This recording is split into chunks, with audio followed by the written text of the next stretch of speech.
Sri Lanka by the evolution of a childhood dream to serve the humanity from the age of 8, aimed at supporting and empowering young people on creating opportunities, skill development, creativity, and innovation by taking a human right-based approach toward peace and sustainable development. The organization was recognized and awarded in various international and local platforms, including the United Nations SDG Action Award out of 125 countries in 2018 in Germany, and International Human Rights Hero Award in 2012 in Belgium. G17 University Ambassadors Consortium is a global undergraduate platform initiated by the Road to Rights organization with the ultimate vision to achieve the 2030 Agenda for Sustainable Development within the university community. G17 is dedicated towards empowering university students on sustainable development goals to become the next generation of young professionals and make SDGs a reality through its 4 pillars like capacity building, leadership, policy advocacy, and action. G17 University Ambassadors Consortium has given the opportunity for ambassadors where they could initiate a project in order to overcome a prevailing issue in their country, Sri Lanka, or globally.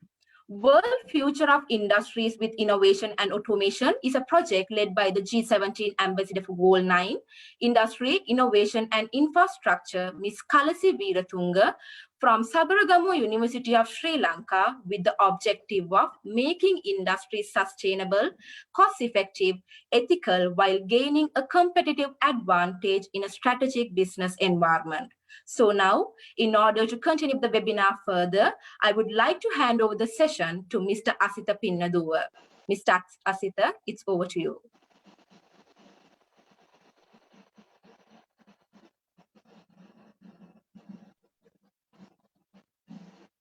Am I audible? Yes, Mr. Asitha. Right. So good evening to each and every one of you. And I hope all of you all and your families are doing well and safe. So firstly, let me thank the organizers, the G17 University Ambassadors Consortium and Road to Rights for inviting me for this occasion as a moderator to maneuver this discussion on the topic of the world future of industries with innovations and automations. So as a opening remark for this session, so we'll be broadly discussing about the goal number 9, the SDG goal number 9, which is industry, innovation, and infrastructure. So if you look at it, investment in infrastructure and innovation are crucial drivers of economic growth and development. With over half the world population now living in cities, mass transport and renewable energy are becoming ever more important as the growth of new industries and information and communication technologies. Technological progress is also key to finding lasting solutions to both economic and environmental challenges, such as providing new jobs, promoting energy efficiency, and promoting sustainable industries and investing in scientific research and innovation are all important ways to facilitate the sustainable development. So the million-dollar question right now is Sri Lanka is out of the woods? So my dear friends, as per the latest voluntary national review on the status of implementing sustainable development goals published by the Ministry of Sustainable Development in June 2018, as a nation, Sri Lanka has made a commendable progress, but focused and cohesive and concentrated efforts are needed. So let me tell you why. These are some of the bright and not so bright spots about Sri Lanka. So as we speak, 95% of the rural population live within 2 kilometers and all season road. The demand for road transportation, which contributes to 93% of the total passenger transportation, and 97% of the freight transport has shown an increasing trend. Sri Lanka was ranked 101st place out of 131 countries in Global Innovation Index, which very well known as GII, in 2020, with lesser score than the median score of 31 in the scale of 0 to 100. So we were ranked 19th in 2017. So that shows that we have not gone forward. In fact, we have gone backwards. The growth of the industrial sector was mainly driven by the construction activities and mining and quarrying activities, but less by the manufacturing sector. The manufacturing sector has remained highly concentrated among apparel, food products, and rubber products, and other labor incentive industries producing goods of low technological intensity. According to the World Bank database, research and development, expenditure in Sri Lanka only 0.1% of the total GDP. It is very much lower compared to South Asian average of 0.62. Even our peer countries such as Nepal stands at 0.30, Pakistan at 0.25. Our big brother, if not the India, stands at 0.70. Further, in the global competitive index in 2018, Sri Lanka ranked 110 of 119 countries based on the percentage of GDP expenditure of total GDP. So more major challenges that hinder industrialization and the growth of the manufacturing sector in Sri Lanka include lack of entrepreneurship, innovation, technology, and management skills, low investor confidence, and also shortage of labor, poor diversification of products, and the quality of domestic market, as well as problem of gaining access to international markets. Hence, it is clearly evident that we have not been out of the woods yet. To discuss this matter further, today we have an eminent personality, Dr. Rohan Pallewatha, the one who produced electronic impact sensors to activate the airbags of the most sophisticated cars in the whole world, and also he was recognized as one of the highest foreign income to the country as a single entrepreneur, generating over $87 million worth of foreign exchange to Sri Lanka per annum. So with that, I would like to start this session with the question. Dr. Pallewatha, we warmly welcome you to the session. Hope you're doing well. Thank you so much. Thank you so much. Yeah. So with the remark that I made as opening note, Dr. Pallewatha, I would like to ask the first question. So firstly, I would like to understand, because you are coming from an industrial background, with a proven background. So in Sri Lanka, why industrialization plays a key role in the country and the overall growth of the economy? Right. Well, I think first let me thank the organizers for inviting me. And I think they have selected the right moderator, Asita, because I think you put the whole webinar in the right context by your opening remarks. And you made my job easy. So I think in answering your question, first at the very outset, let me mention this. Because when the topic that has been given to us is World Future of Industries with Innovations and Automations. But if you expect me to be very technical, the audience expects me to be very technical, I'm sorry, I'm going to disappoint you. Because if it is technicalities that you need, I think you can Google, and there are enough and more videos. Even I did myself because of this webinar. I went and watched some videos, and even there are some lectures delivered by university professors of Cambridge University, which are very technical and I think very comprehensive. So I think when you are invited to speak at a forum, one thing that you ought to do is to understand as to why you have been invited. So I trust the reason that I have been invited is to bring in my industry experience and plug in my knowledge that I have gathered over past 2 decades being in the industry. So I trust it is this experience that I should be sharing rather than being very technical on this topic and trying to cover the topic. So at the very outset, I have to warn you, I may not be very, technicalities will not be there, but then I will come and plug in my own knowledge, which I gathered along the way. I think that is the kind of tacit knowledge that is not there in the books, that is not, expressed, that is not explicit knowledge at the moment. So I will try to translate my tacit knowledge, my experience, to suit the content of the topic.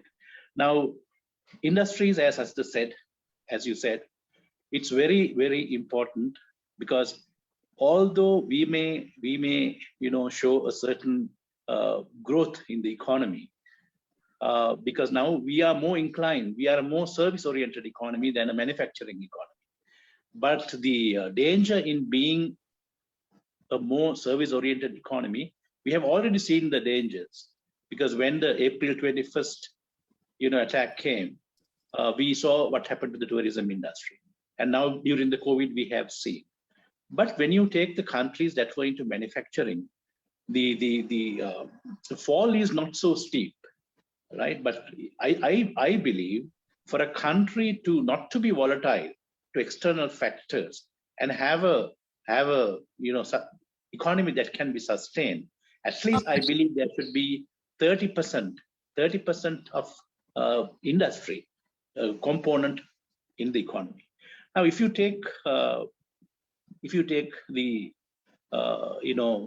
central bank report, which was out on April this year, what we create all together, all of us together, what we create in this country, the value that we create is around $82 billion US. And out of that 82 billion, agriculture sector contributes about 7.4%. And let us see, I'm just trying to bring in an example as to why we should go on to innovation and automation. I'm trying to justify as to why we should get there. Now, if you look at the contribution by the agriculture sector is, as I said, out of that 82 billion US dollars, 7.42% is from agriculture. So which translates into about 5.5 billion US dollars. But let us see the resources that is utilized in order to create this value. 45% of the land mass of this country is utilized for agriculture purposes. And as you know, there are 5.2 million households in the country. And out of that, 2.1 million households, main income is from agriculture. So that is almost more than 1/3 of the population and more than half of the land mass. And we utilize these most important two resources and generate only a value of 5 billion US dollars. So as long as this remains so, let me tell you, we will never forge ahead as a developed country, because there should be someone should recognize this, and there should be a innovative structural change to the economy, right? You have to understand, I mean, if 1/3 of the population and half of the land is being utilized and you create only a value of 5 billion, isn't that an issue?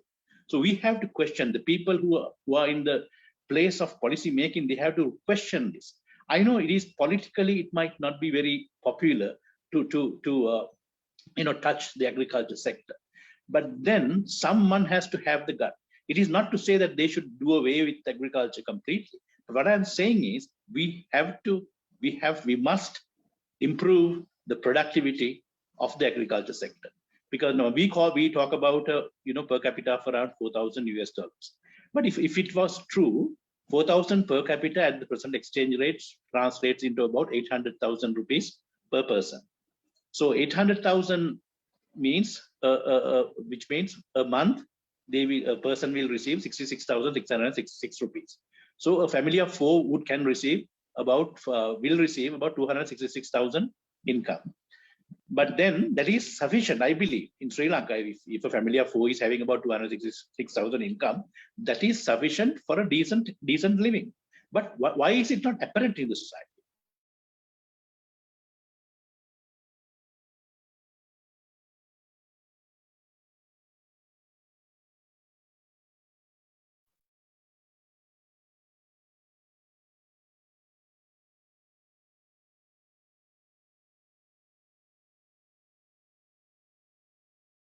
I think Dr. Pallavat went on mute for a while.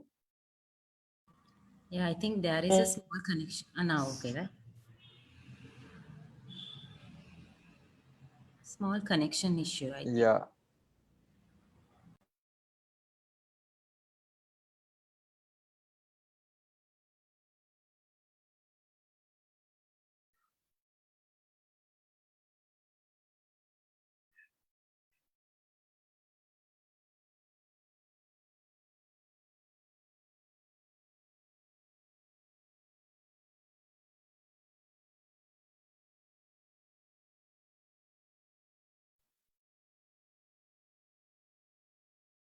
Dr. Pallevatha, we lost you for about good 30 to 40 seconds. Okay, all right. Can you hear me now? Am I good? Yes, you're very Okay, much audible all right. now. Okay.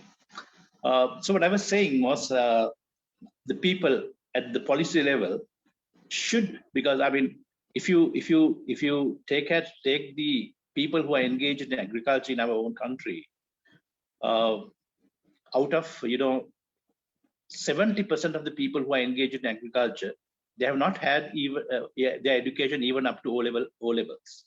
So therefore, for us to expect them to initiate and innovate by themselves is not fair.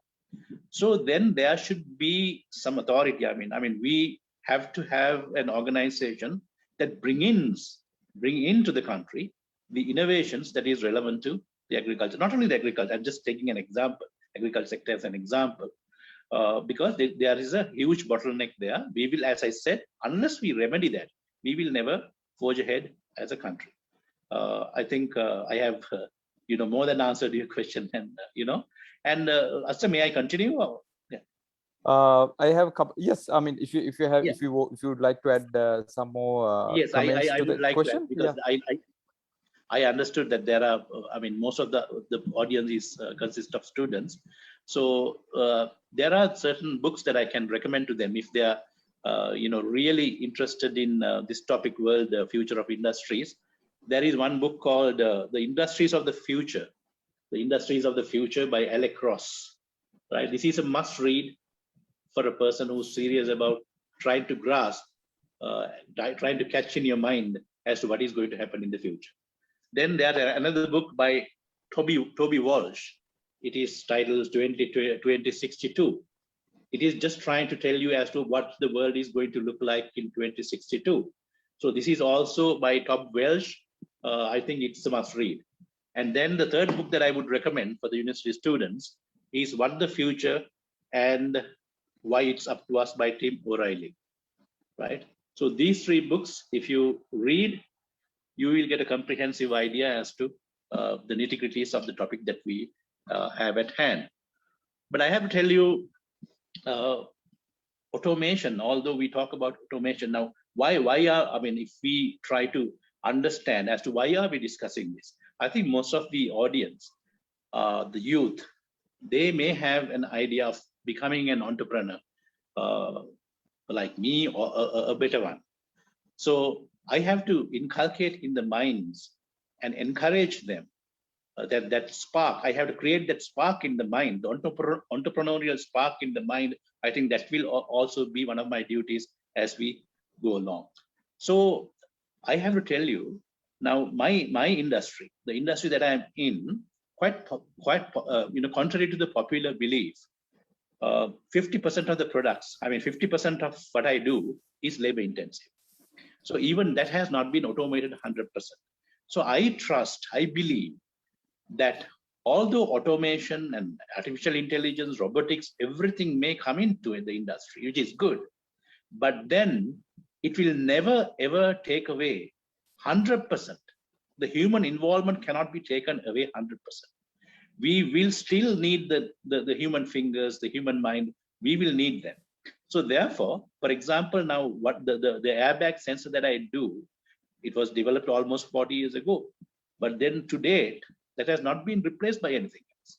So this particular sensor and the wire harness that is attached to it, at least 50% is labor intensive. The process is labor intensive.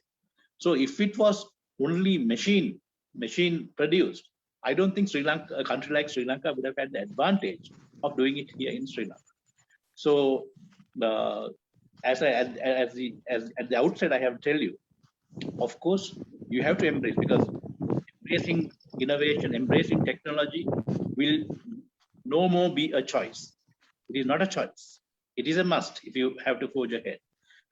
But then, having said that, once again, I have to reiterate, with my experience, the human involvement will never be zero in the future.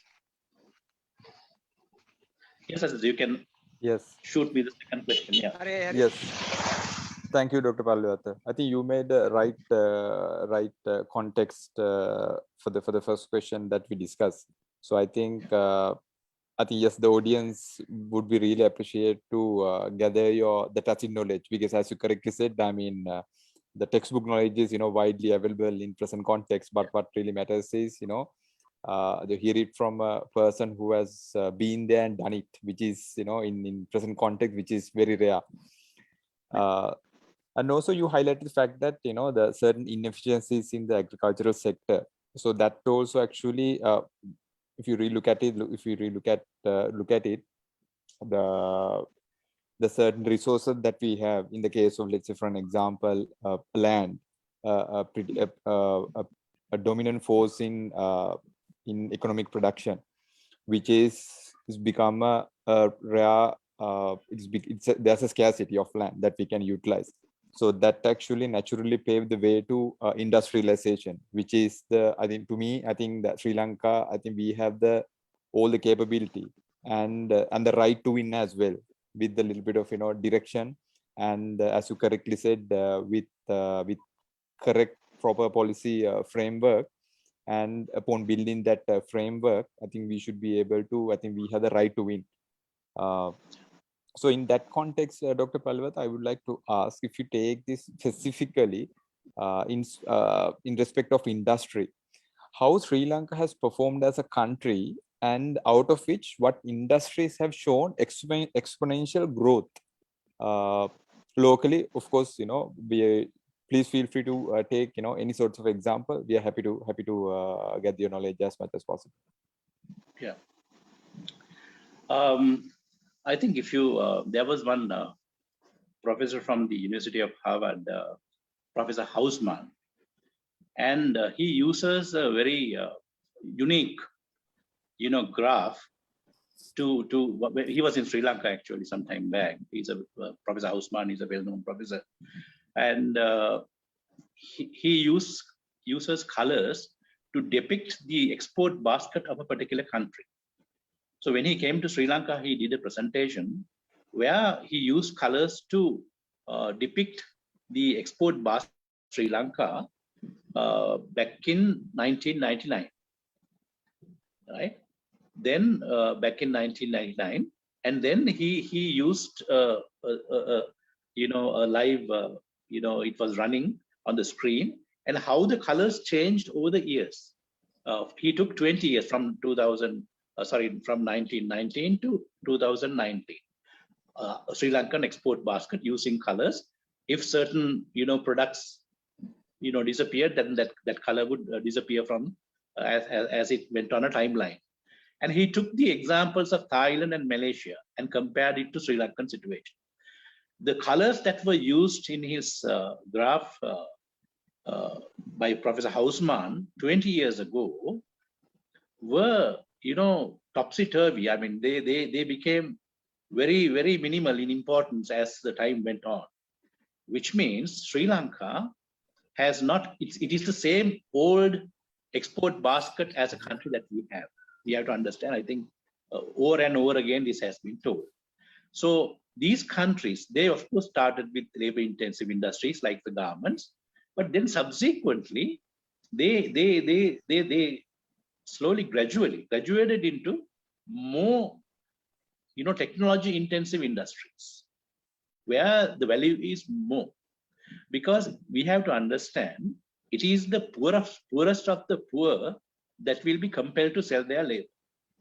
Because if you have a knowledge economy, you don't have to sell your labor, you can sell your knowledge, and you can sell your creativity, you can sell your design. But it didn't happen that way, because I think it is a lack of political will and leadership as well. So therefore, we were comfortable. So when people are comfortable with what is existing, they don't try new things. So then that is what happened to Sri Lanka. But other countries, of course, they had a strategy, they had a plan.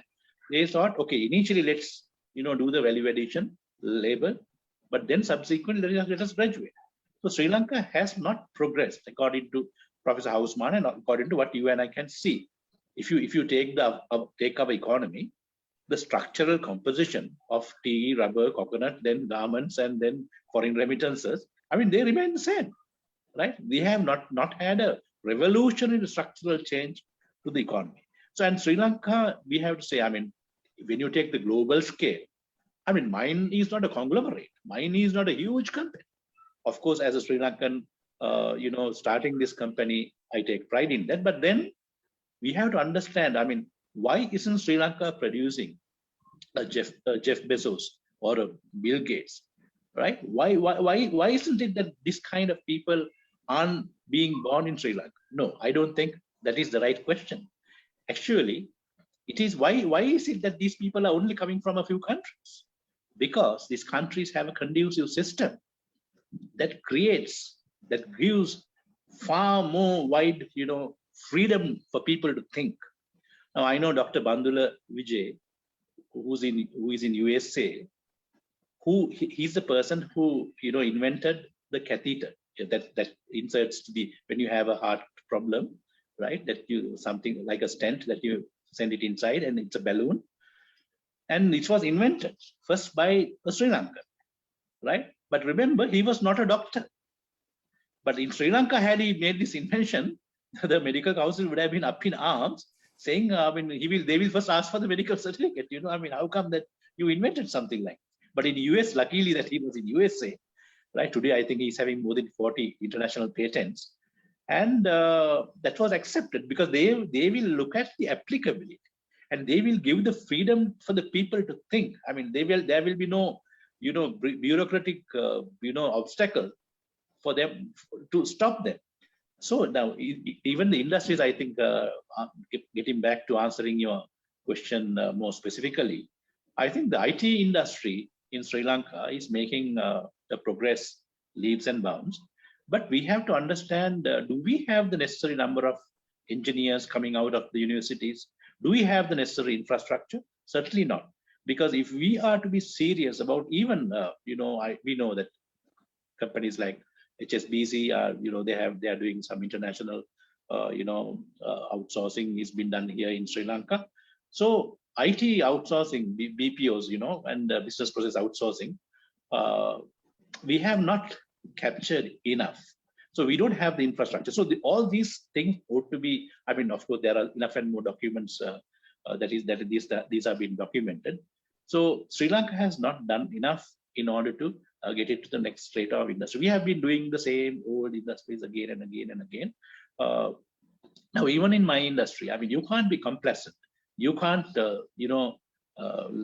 settle down with what you have achieved, because things keep on changing. And as I said, technology is no more a choice. It is indispensable. You have to introduce technology because now we compete.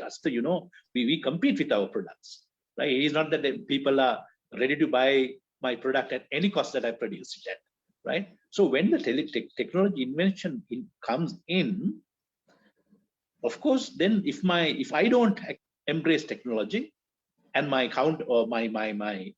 competitor does, he can have a lesser price tag to the end product. So therefore, I have to be very mindful of the changes that are taking place. And let me talk about my own industry, in more elaborating more the answer to your question. Now, I have recently built up another new facility. I think I spent almost 1 billion rupees in putting up that new facility. And, we kept on increasing capacity. But then if you look at the future of the automobile industry, I don't think there will be a growth in the automobile industry for few reasons. One is, now autonomous driven vehicle, driverless vehicle is becoming a reality very fast. Almost every big company has developed the prototype, and some people are there, they have done the road tests as well. So this will come into commercial production very soon. And when this happens, I mean, we can use an app and get the vehicle, and there will be a driverless vehicle in front of your door. You get into the vehicle and you type where do you want to go, and you go. You pay for the distance, you get down. You don't have to look for parking space. You get your work done. Use the same app, get another vehicle, come home. You don't need a garage space. You don't need to spend time in your fuel stations. So your life will be very easy. So people get adjusted very soon to lifestyles that makes life easy. So when this happens, the automobile industry, the number of vehicles, because during my times, we bought a vehicle as a social status to send a signal to the world, you know, I'm successful, I'm rich, you know. But to the younger generation, it's not the case. The values are different. Especially in Japan, I have seen the youth today, they are not concerned about the brand of the vehicle and how big it is, you know, whether it's a whatever make that it is. They say this is just a utility. As long as I can go in the weekend and do my shopping, that's enough. So they don't spend extravagantly to buy a luxury vehicle. So that has become an issue in Japan actually. Now, when I go to Japan, usually if there is a, you know, skyrise of about 100 apartments, about 100 vehicles will be parked in the basement. Every person will have his own vehicle. But recently when I went, only a few vehicles are there. So I inquired as to why aren't they using vehicles? Then they said about 10 families get together and have purchased one vehicle. And they have allocated a timetable as to which family is going to use that vehicle. So it has come up to that. So as a leader in my own industry, I have to be mindful that there are changes taking place and there will be less production in the future. Now also there will be vehicles communicating to each other. Because now what I manufacture is the sensor for the airbag, and that is relevant because there are accidents. If there are no accidents, they don't need an airbag, right? So in the future, they say that the vehicles will communicate to each other. So when the vehicles communicate to each other, they will not collide. You know, they will stop. They apply brakes automatically. Auto brakes are already there in Sri Lanka also. But then they will apply, so they will not collude. But then they say that accidents can be reduced only with this technology, only by 82%. So still 18% can happen. So I'm lucky. If it was 100%, tomorrow I'm out of business, right? Because you don't need airbags with the right. So, but then as a leader, I am trying to. Of course, there is a certain section of my company, and also I have sought external help to do a study as to what function can we propose a new thing to replace the function of the airbag, right? There's the same thing would happen, but then it's a different, altogether different application. So and of course that application must be cost effective. If it's going to be exorbitantly high, no one is going to buy that. So that will of course kill the present industry, but that will give me the key to open a gold mine. So you have to, when you're in the industry, you have to be very mindful. Now, remember, when you're most of the top people in the organizations in Japan, I mean, they're not in the office. They are playing golf, they're out in the sea fishing in their yachts, and so on. Why? Because they are the people who should at least 80% of the time should be thinking, right? They shouldn't get into this routine trap. Because I have seen in Sri Lanka, most of the top people, I mean, they go to office every day and they get into routine work. Routine work are there for the managers and not for the chairman or the president or that level people. They are the people who have to give direction to an organization. So they are the people who should, I mean, thoughts don't come just because you enter your office, right? Free thoughts will flow when you're playing golf or when you're doing some other activity. And that is why most of the chairmen of the companies, if you go to Japan, you will understand, of big companies, I mean, they cannot be found in the offices. They're of course in a golf course or somewhere. And they will give you, if you want to meet them, they will tell you, can we play golf? And then that is how they will give the appointment. So in Sri Lanka, once again, coming back to Sri Lanka, enough has not been happened. There has not been political will, or there has not been a proper focus as to where the industry should happen. And there, we have to understand there are no big companies that has come to Sri Lanka, right? Even Toyota, Of course, I had lengthy discussions with Toyota to bring them to Sri Lanka. But then there were finally two questions that were asked, because when Toyota acquired the Daihatsu factory, they were looking at a location to relocate the factory. And because of my pursuance, Sri Lanka was also in their business, development plan. They were looking at Sri Lanka as well. But then finally, it boiled down to two questions. What are the periphery industries that is available for the automobile industry in Sri Lanka? In Sri Lanka, it was less than 20%. But then the other country that was competing with me with Sri Lanka was Indonesia.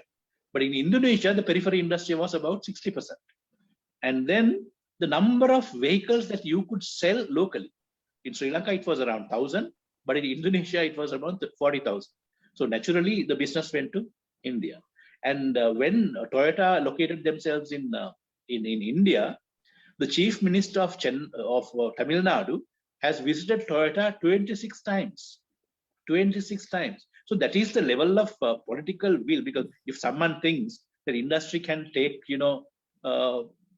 the course of by its own, by a few entrepreneurs, no, that is not true. Entrepreneurship and political will should get together, right? Because to talk to a chairman of person like a chairman of Toyota, I mean, I think they expect the highest level of the country to contact them, right? They don't want just a few entrepreneurs trying to tell them. But so, as I said, when Toyota came to India, the chief minister had visited Toyota 26 times. But I wonder how many times have our people visited Toyota? I mean, in that sense, to invite them to Sri Lanka. So we have to understand, we don't have big players like Toyota or Samsung or company industries such as that. Because then, the only company that international brand that was in Sri Lanka is Noritake, which came in the late 1970s, I think, and which was a very successful operation. And we see how the spillover effect affected the whole industry of Sri Lanka, the work culture and everything. So that is why it is very important that we entice, and somehow, even in the next few years, that we entice some of these big players to come to Sri Lanka. Thank you, Dr. Pallewat. I think that's very comprehensive answer, and there are so many takeaways for me, so which will discuss at the latter part of the session. So I'd like to move on to another question. So actually, it's same as you. I was also preparing myself to understand exactly how and what we have been doing as a country. So of course, naturally, we refer to the central bank because as professionals, we believe that that's the best sources that we have which is available for us to refer. So in 2021, the agricultural sector has contributed, the GDP growth contribution has been around 6.1%, and industry being the second with 5.5%, and services being only 3% growth. In fact, you briefly touched this topic as well during your previous answer. So I would like to drill it down to more specific items, because since we have lots of undergraduates, I believe, who have joined with us to listen to you, especially for their understanding and for them to strategize and plan their future. And what are the industries that, in your view, what are the industries in Sri Lanka have the competitive advantage to be competitive on a global scale, and why? What are your thoughts, Dr. Pallewat? Well, I think to be very direct in answering that question, I think it is a knowledge-based industries that we will have an advantage. Because if you look at the world, we have seen so many Sri Lankans individually, they're doing extremely well. Even the Facebook, look at the Facebook. One of the founding members is Sri Lanka, right? Samath Palihapitiya. So we have Sri Lankans placed here and there, but which means we have to understand the DNA behind this. Which means that we have people who can think, who possess the breakthrough thinking. Now, also remember, now in automation and innovations, especially in automation, now every company, from your HR your attendance, you either, I don't know, you keep your finger or sometimes it scans your face, whatever you use, that is also part of automation. But the problem is the software that is used for face recognition and so on, but for your production activities, you will need another software. But the hardware that support this software comes from different companies. So it is not integrated. But remember, now the hotel industry, you take the hotel industry, right? But one app has got all the hotel rooms under their belt. Then one app has taken all the taxis under their belt, right? So I think Jeff Bezos is saying that by 2060, there will be only 6 companies in the world, right? So that is something that we have to, really deliberate seriously. And remember that even in the industry right now, I manufacture in my company and my competitors do their manufacturing in their company.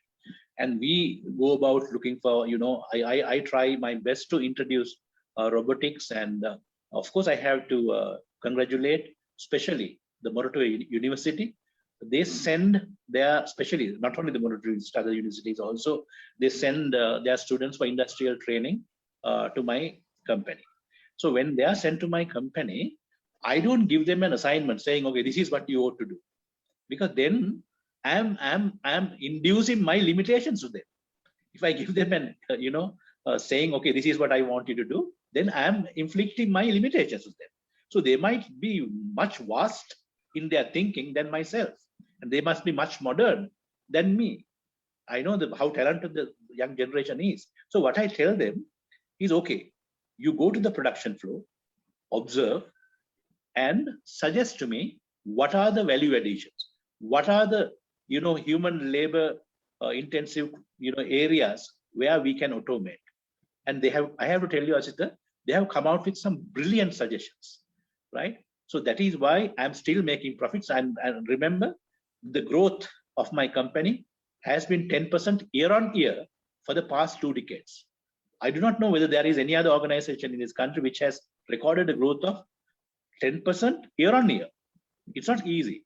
So sometimes the breakthrough has come through these, innovations that is taking place.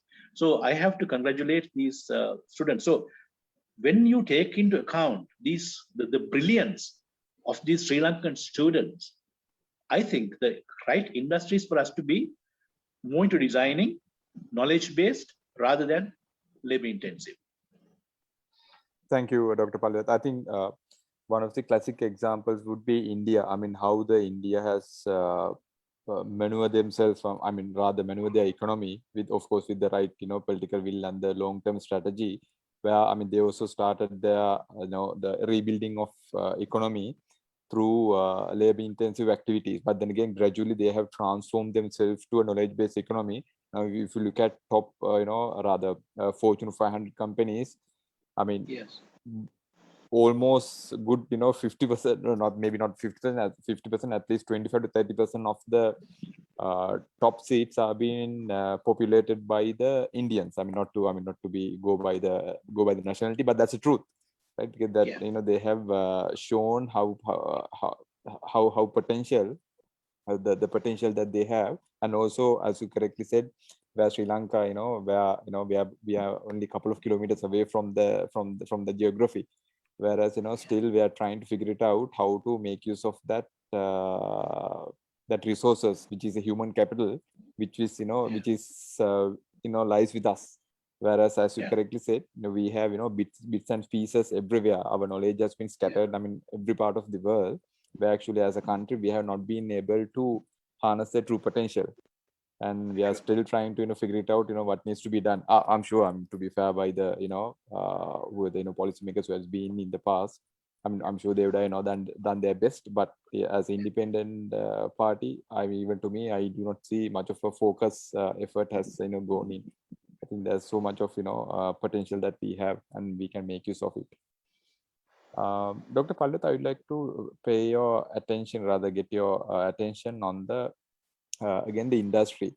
So again, when I drill into the industrial segment per se, to understand basically what have been our core areas.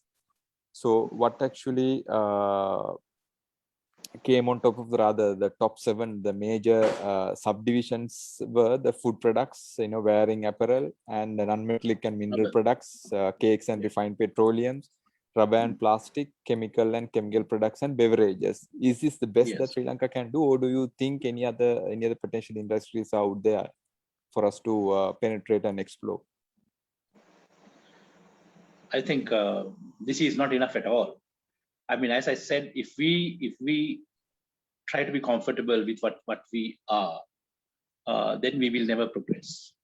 Because I think entrepreneurs should be warriors. I mean, there are 2 kinds of entrepreneurs. One is the growth entrepreneur. The other is the lifestyle entrepreneur. So the lifestyle entrepreneur, when his business maintains his lifestyle, he's happy. He is happy, very happy with that, as long as it maintains his lifestyle. So, but the growth entrepreneur, although it is generating money, he's worried. He goes to the banks, he borrows, and he gambles with it. He not just a gamble, but with all the data available, he gets into new businesses. So in Sri Lanka, I think we lack growth entrepreneurs. So they are most of, I mean, not blaming anyone. I mean, this is how the world is, and our lifestyle entrepreneurs. So we have to have growth entrepreneurs, and we have to change. I mean, as I said in my previous answer, now taxi industry was bought under one software. So there, and then this even tourism, the hotel bookings were almost bought under one software.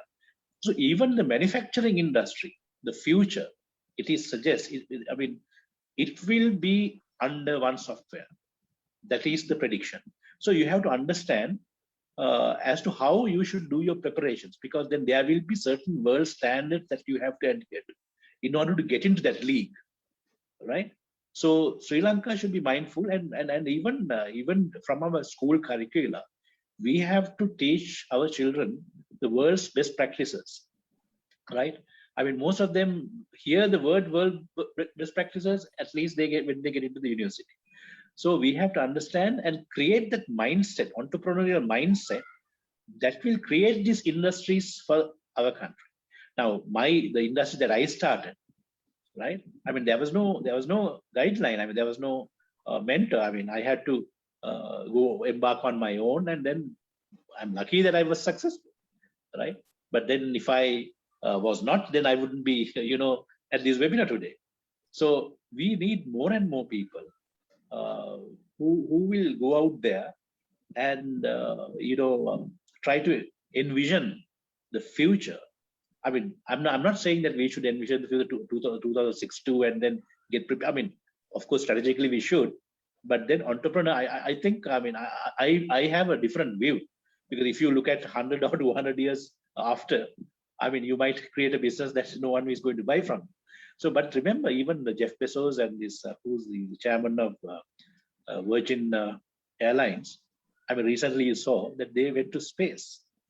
Now they are offering space to us for about, I think, 50 million Sri Lankan rupees. Yeah. Right. So that is the level. And yeah, exactly. And then Richard Branson, yes. I saw that they are discussing to shift industries that are not environmentally friendly to some other places in the universe, right? So that is the level. I mean, that is where we are getting. And recently, of course, you might have seen that video on artificial intelligence, where a person makes a speech.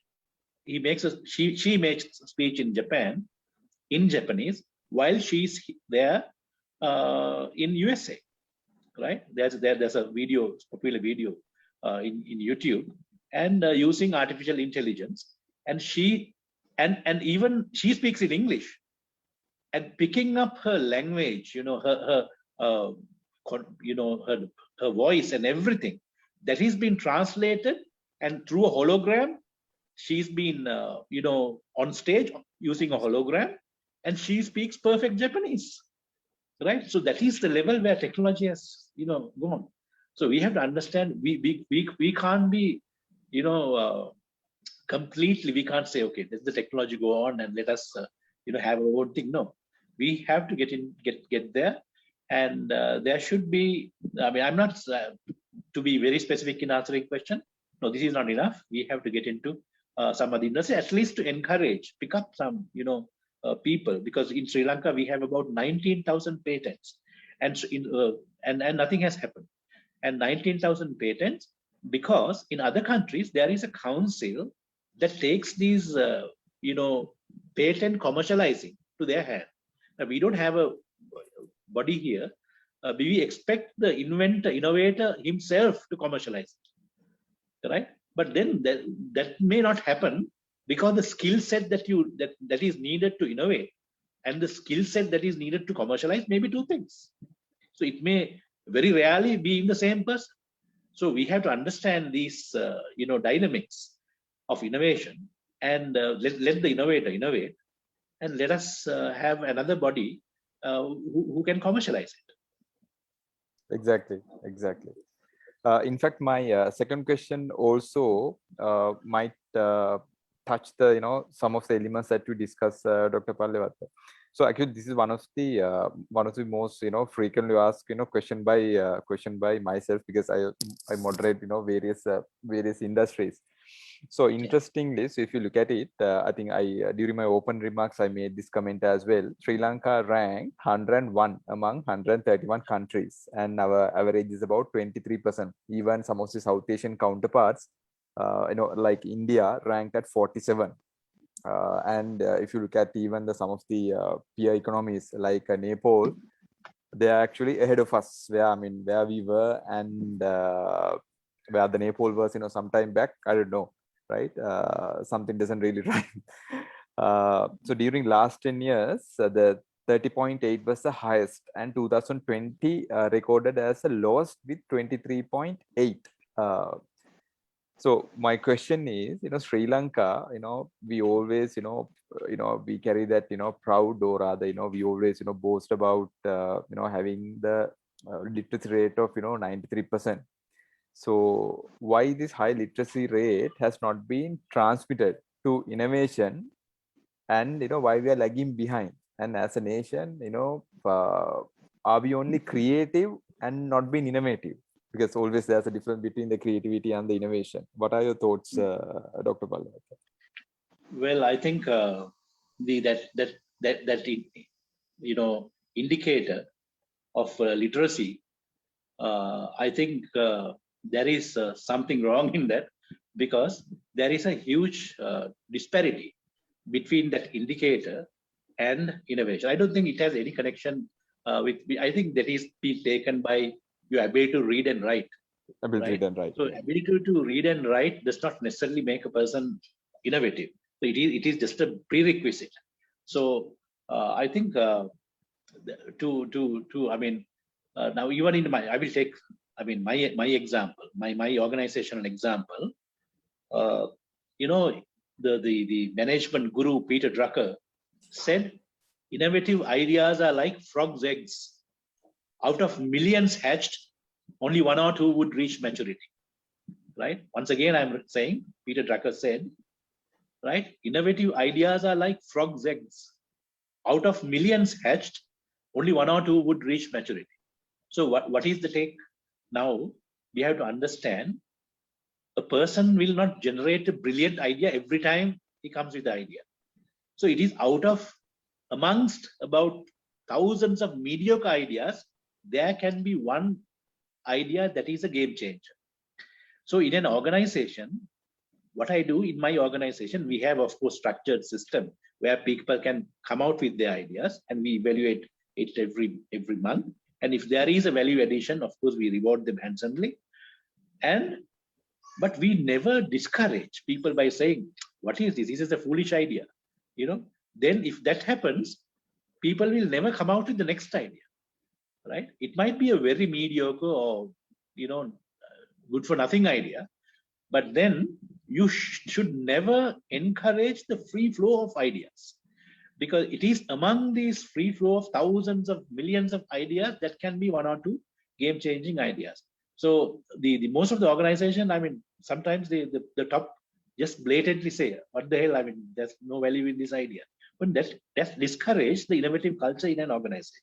So we have to be mindful of that, and we have to accommodate all the key point is your organization accommodating the free flow of ideas, or are you trying to eliminate it?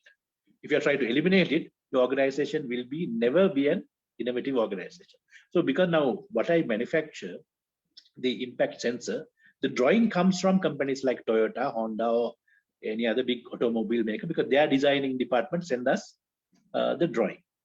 And I have to tell you, my employees who have been working with me for almost 20 years now, they are so specialized in reading the drawing. The moment they see them, they recognize, they say, there is something wrong in this drawing. You know, you can't do it this way. And they mark and just tell me. And but remember, these drawings are coming from companies like Toyota or big conglomerates. But then they can miss something out there. Human error can always be there. So my employees in Sri Lanka, I mean, I'm from Gampaha and my factory is in Biagama. And most of the people who are employed are from all the villages around Gampaha, in and around Gampaha, like Giridhara, Pugoda, and so on. But these production level employees are able to find out a mistake that is being done by an engineer or designing engineer at Toyota. So that is the capability of we Sri Lankans. So, and I have achieved, I have to tell you this now, the speciality of what I do is the quality requirement. It's not only the product itself, but it is quality requirement, which is called 1 ppm quality. That is 1 part per million is the defect tolerance rate. So when I manufacture a million, only 1 is tolerated to be a defect. So which is the highest level of quality anywhere in the world. There is no quality beyond 1 ppm quality. So we have not only managed to achieve that, but we have managed to sustain it. Sustain it with whom? Sustain it with we Sri Lanka, because I have about 1,000 employees and all 100% Sri Lanka. So we have managed to achieve the highest quality in the world with Sri Lankans.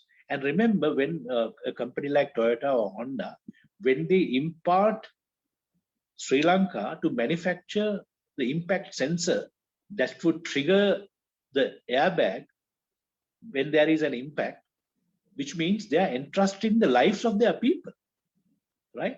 So if companies like Toyota, Honda can entrust the lives of their customers to Sri Lanka, I mean, what cannot be entrusted to Sri Lanka? So therefore, we have to use this as a slogan, and we have to have a drive to canvas more and more investments come in Sri Lanka, new industries come into Sri Lanka.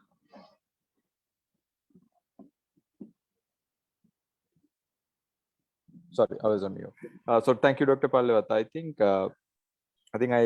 first I listened to you maybe almost, if I'm not mistaken, 10 to 12 years back.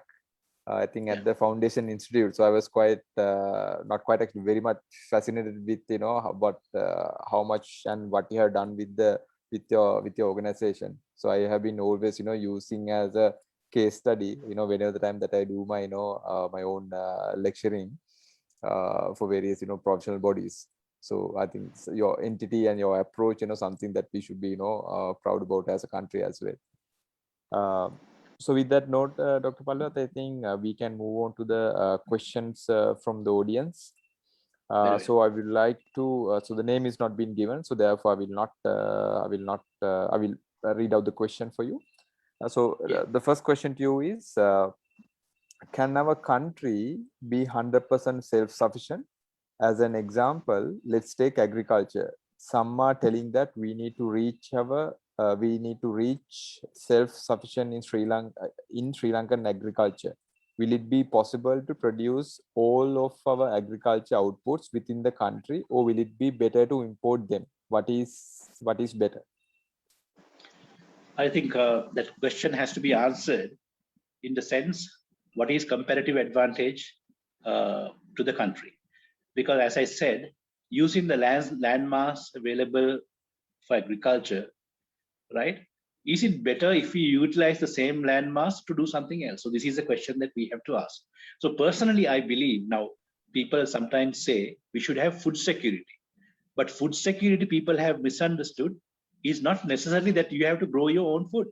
It is not necessarily that a country should be self-sufficient with food, because now if you take the food security indices, Singapore is on the top, one of the top most countries, but they don't have an agriculture sector, right? So food security means the availability of food. If you go to a supermarket, if you can buy food, and if you can pay that price, that is food security. It does not necessarily mean that you have to grow your own food. So we have to actually, sit down. I mean, of course, the policymakers must sit down and see whether the utilization, because we are an island nation, right? Whether the land mass that is here in Sri Lanka, whether it is feasible, because always there is opportunity cost. Right? Always there is opportunity cost. So we have to understand the opportunity cost that we forego in order to have the agriculture sector in Sri Lanka. So I believe that when you take the economies of scale, like countries like India, right? I think a kilo of potatoes or onions, can be purchased from India at much lesser price than what we produce here in Sri Lanka. So it is better to utilize that land for something more productive and utilize that, part of that money to purchase that, right? So I think, it is a very patriotic idea to say, let's grow our own food and, be 100% self-sufficient. But then being foolishly patriotic is not right, because you have to understand resources are limited. So we have to optimize the utilization of the limited resources that we have. Exactly. I mean, you were spot on that. I think if you really go by the stats, I can't remember the exact number, but even the land mass has been, gradually contracting. I think you mentioned that I think 45% of the land capital has been already utilized. Yeah. I mean, of course, with the modernization and the urbanization, it will be very tough to, for us to, stretch ourselves, beyond this capacity, because I think we should not encourage deforestation, which has been, ongoing one of the major concerns for the country, which will impact the overall, the entire climate of the country. Yeah, I think you were exactly spot on in terms of the food security matter, because if I'm not mistaken, even Singapore import even the water from Malaysia, if I'm not mistaken. Yeah, because I've been there for another conference. So actually, in fact, I was discussing with the entrepreneur who's doing that particular business. So they said he's one of the largest businesses who's involved in that particular segment. I think as per him, Singapore, even for the drinking water, they're relying on Malaysia. But so it definitely synchronized with what you said. Yeah. Doctor, I would like to move on to the next question. So next one is, what is your plan for anything coming new from your new venture? Well, as I said, this airbag sensor has been in the world for the past almost 40 or more years, and technology has not intervened, but that does not necessarily mean that airbag sensor will not be replaced by some new innovation. So what I have done is I have taken leadership in trying to find out a different solution to the airbag, as I said, which is more cost effective. And also, in a lifetime now, this idea, I conceived this business idea. I studied at St. Anthony's Kandy, and when I visited Toyota when I was just 16. So these entrepreneurial ideas are not very, as I said, it's not very, very common. So I managed to grasp this idea, and I worked hard, of course, tirelessly, and managed to present to my country an organization that gave leadership to and motivated many of our youth. But then if you ask what is the next, of course, I have expanded my capacity because there is enough and more room for me to grow within my industry. So I have not, moved on to other diversifications like, some people when they have money, they build hotels and they go for other industries. But I have improved and increased my capacity because I started with one factory. Now there are about 5 factories. So therefore, I have kept on increasing the capacity within the same industry. So in the future, with the technological changes, of course, I'm in the lookout. I mean, if there's so until you grasp that the next idea, it's a matter of time. Yes, It's like a frog eggs, exactly. as you correctly said. Yeah, I think, yeah, because I think I'd like to connect that, connect your answer to what you said actually the previous, if I'm not mistaken, the first answer that you gave. So if you really look at it, even the new developments which are taking place, I mean, if you precisely put it, especially during the new normal, has actually accelerated the pace of that change.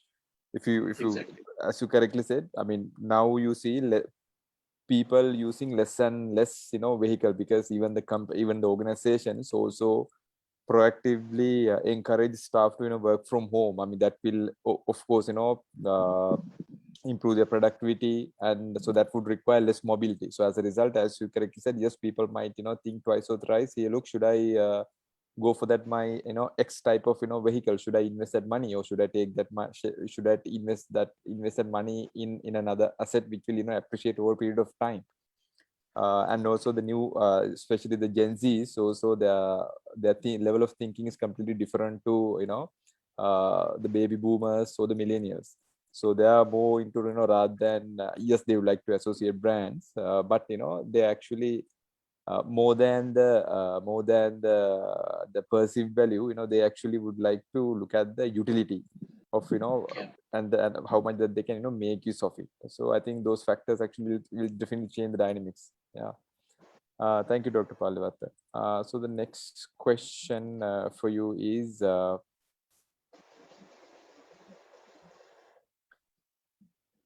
again, I think definitely, I mean, overall we would have touched this question, but to be fair by the audience, let me place this question to you as well.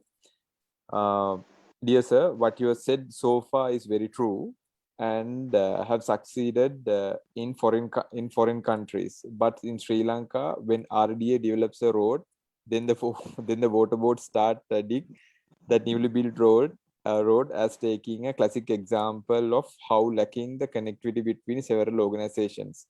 Would developing be a dream for people here? So I think that's going beyond the scope, but I'm sure because you can add value to that question. Yes, I think that shows the lack of coordination between various institutes of Sri Lanka. So why is there a lack of coordination? Because there is lack of planning.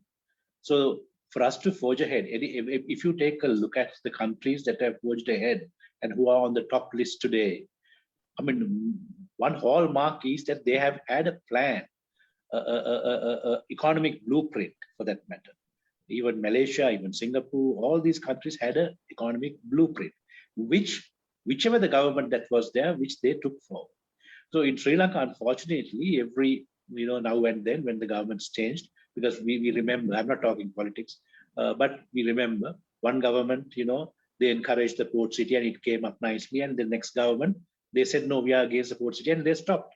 And we have to pay a huge amount to the Chinese people. And once again, it is now in operation. So therefore, there were no ad hoc decisions, political decisions in these countries.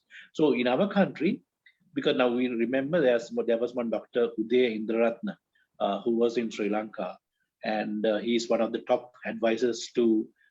He was one of the Dubai government when of Dubai. Dubai government when they developed. I mean, they headhunted people. They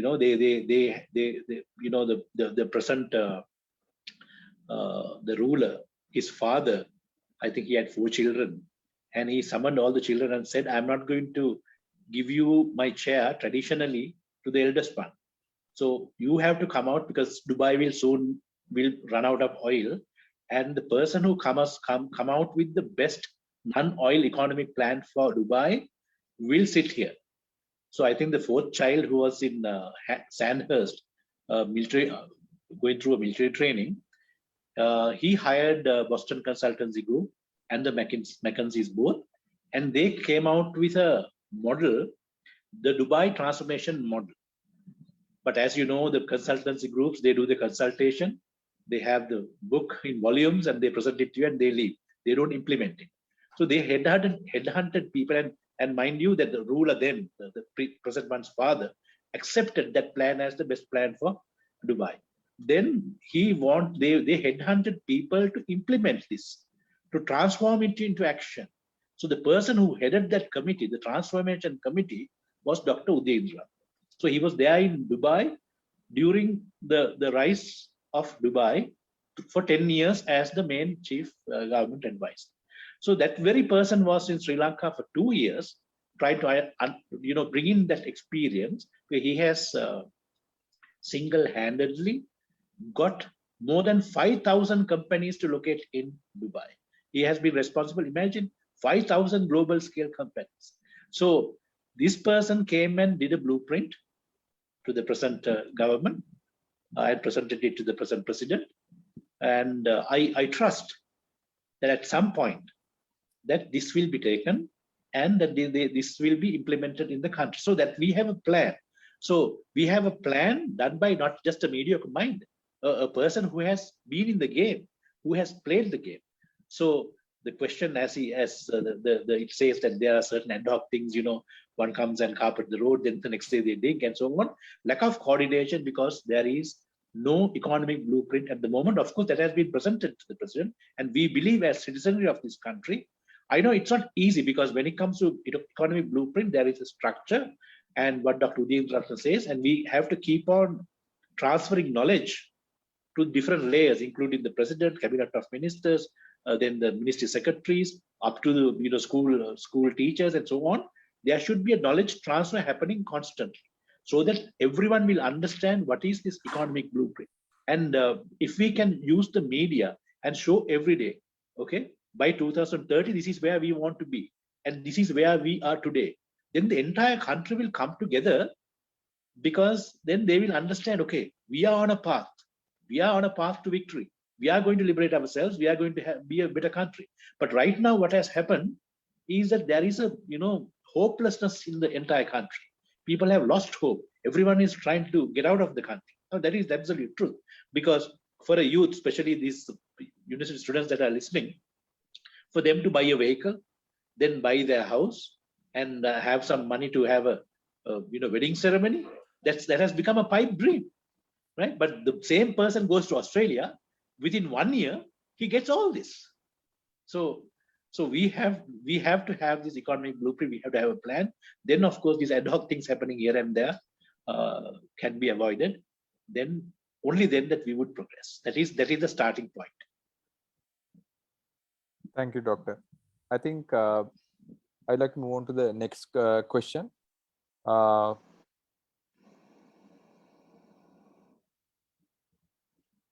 Are you capable of helping the startups and new businesses? Have you thought about it? So that's a question for you.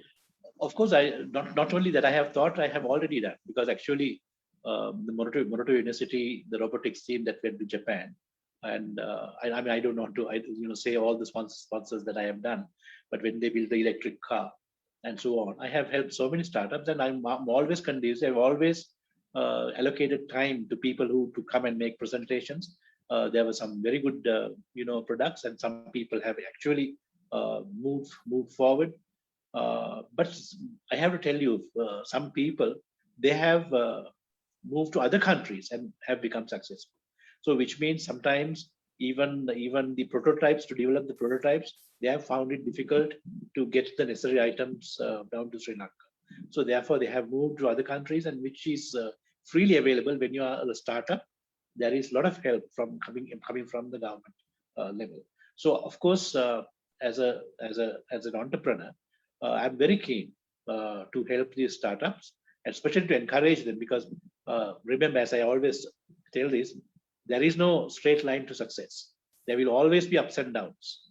There will be always ups and downs. So the entrepreneurial mind should be able to, go through that crunch. Even my business during the COVID, we had a crunch situation. I mean, we are not an exception, right?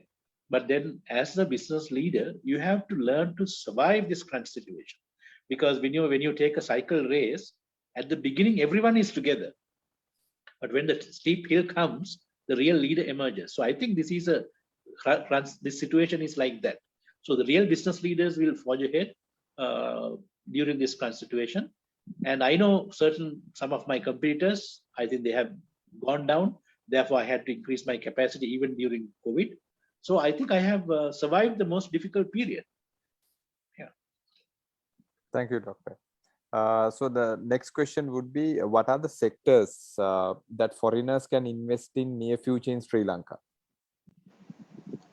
I think especially when it comes to the financial city, the port city, I think that is where we should be looking at. Because when there was a different piece of legislation, there was a school of thought in Sri Lanka. How can Port City have a different piece of legislation? But I said, I mean, if it was the same Sri Lankan law, who would come to Sri Lanka? Because in Sri Lanka, because we are doing very poor when it comes to ease of doing business, because the commercial, in order to resolve a commercial dispute within a short period, we introduced commercial arbitration to Sri Lanka, right? But in Sri Lanka, that is to bypass the usual judicial system. Because an investor cannot invest a lot of money, and then there is an issue. He can't wait for years and years to get a decision, right? Because there's a huge cost involved. So therefore, we introduce international arbitration to Sri Lanka. But unfortunately, this arbitration, in order to resolve an commercial arbitration in Sri Lanka, the average number of days that it takes is 1,200, right? So who would come? In Singapore, it's just 150 days, right? So these are areas that we can readily improve, because it is the human mindset that has crippled this. People will look at that whole process as a money accumulating exercise. So the people who sit in judgment, the lawyers, everyone comes in and takes the matter. And so unfortunately, so these are areas that we have to improve. Yeah, exactly. So I think the one final question, I think this is actually coming from me, not from the audience. I know that you've been very patriotic, I mean, which all of us, but you have gone one step ahead than most of us. If you are given the opportunity to change one thing to make this country a better country, what would be that one thing and why? I think the right now, if you take the present context, there is endless misery and people are going through, and I want to bring a smile to everyone, and that is by, I believe, because right now there will be no capital investments in the near future. The future is very bleak at the moment for Sri Lanka, but then let's have hope. I believe right now I would prioritize giving, because as I said, there are 5.2 million households, and most of the households have youth between 18 to 35. When you take the government statistics, I will be interested in providing a foreign placement that can remit back to Sri Lanka at least 150,000 rupees for each and every family. That will be the change that I want to bring, because then there will be immediate relief. Because at the moment, I cannot think of anything else that would bring immediate relief. Because whatever we do, because service to humanity is the greatest work of art, I believe. So whatever we do, it should be with good intentions to serve the humankind. So I believe no other, you can say, I can, as I say, I would give priority education and so on, I can say. But then even Lord Buddha, when someone went, he first asked, have you had your meal? Right? So the fundamental, I mean, basic things, basics needs has to be fulfilled. And that is where I would address, I would give priority to address if I'm given the opportunity. Thank you, Dr. Pallavath. I think just to, for the benefit of the audience, just to summarize on, what we have been discussing and some of the, key points that you made. So I think both of us would agree on the fact that, as a country, we got so much of potential, especially in the space of human capital, which has, we have enormous potential, but not really, fully penetrated towards the right direction. And also, I think one key takeaway would be even on the entrepreneurship. I think what we would require is more of a growth entrepreneurs than the lifestyle the lifestyle entrepreneur. Have I got you correctly that term? I think that's Yes, very that's right, interesting yes. term. I would do much more reading about it. So more than the lifestyle entrepreneurs, what we need is the growth entrepreneurs for this country, which will improve the efficiency and productivity as well. And as a organization and also as a country, we should accommodate the free flow of ideas. That's how the be it creativity, be it innovation, automation, everything comes down to humans, as you correctly said. Yes, those are the buzzwords. The automation have been the buzzwords which is going around for the last decade, and definitely it will be the future. But still, nothing is capable of beating a human, or rather human brain. So I think the more we accommodate, the new thinking comes into the table, so that we can build on it. And also, I think we must agree on the fact that yes, we should move towards industrialization, and also still we have the huge potential to get to leverage on the knowledge, the moving towards a knowledge-based economy. So those are some of the key takeaways that I can think of. All the points that you mentioned as very much valid, but these are some of the key points which you touch vividly. So thank you very much for that. So I think personally it's been a great pleasure. I think this is the second time that we are sharing the podium together. So it's been a pleasure, Dr. Pallavath. So the vote of thanks will be done separately, but again myself, so thank you very much for your time, and especially And for taking I have to thank you, Asta, as well, because you have been a great moderator, and you just completely 100% you were there, and because the way you picked up the points that I gave you and everything, so you have been done a very, very, very professional job. Thank you so much. Thank you very much, Dr. Pallavath. So just to wind up things, so thank you again very much for your time, and especially taking your time to by speaking to young minds, which is of course definitely the future of this country, and they need role models like you, same as where the US has Jeff Bezos, and UK got Sir Richard Branson. We need people of your caliber, and where our young generation should look up to, where you have been catering to all the global leading automobile brands, being in this island. So you've been inspiration to all of us, including myself. So please do keep up the good work, and we'll be in touch, Dr. Pallavath. So with that, I will sign off from the session, but the organizers will do the formal vote of thanks. So thank you very much, and thanks for the audience who have posted the questions. So we enjoy some of the examples that they have taken as well, and thank you for being honest as well. Yeah, so with that, thank you very much, and have a pleasant good night, and stay safe. Thank you, Mr. Asitha. Good evening, everyone. On behalf of G17 University Ambassadors Consortium, I would like to take this opportunity to thank everyone who helped me to make this event a success. First, I would like to thank the keynote speaker of today's event, Dr. Rohan Pallavath, Executive Chairman, Lanka Harness Corporation Private Limited, and the moderator, Mr. Asitha Pinnaduwa, Assistant Vice President, Private Banking, Nations Trust Bank, for allocating your valuable time amidst your busy schedule to educate us on the topic, World Future of Industries with Innovations and Automations. I'm certain that your expertise, knowledge, and insights have helped the audience to think beyond the box I would like to extend my heartfelt gratitude to Mr. Ashan Pereira, the founder of the Road to Rights, for initiating G17 University Ambassadors Consortium, which is a timely needed program for university undergraduates to become the next generation of future potential young professionals. I would also like to thank the Leadership Council of the Road to Rights, the executive members, G17 University Ambassadors Consortium, my university coordinator, and my fellow ambassadors, without whose support and guidance this event wouldn't have been possible.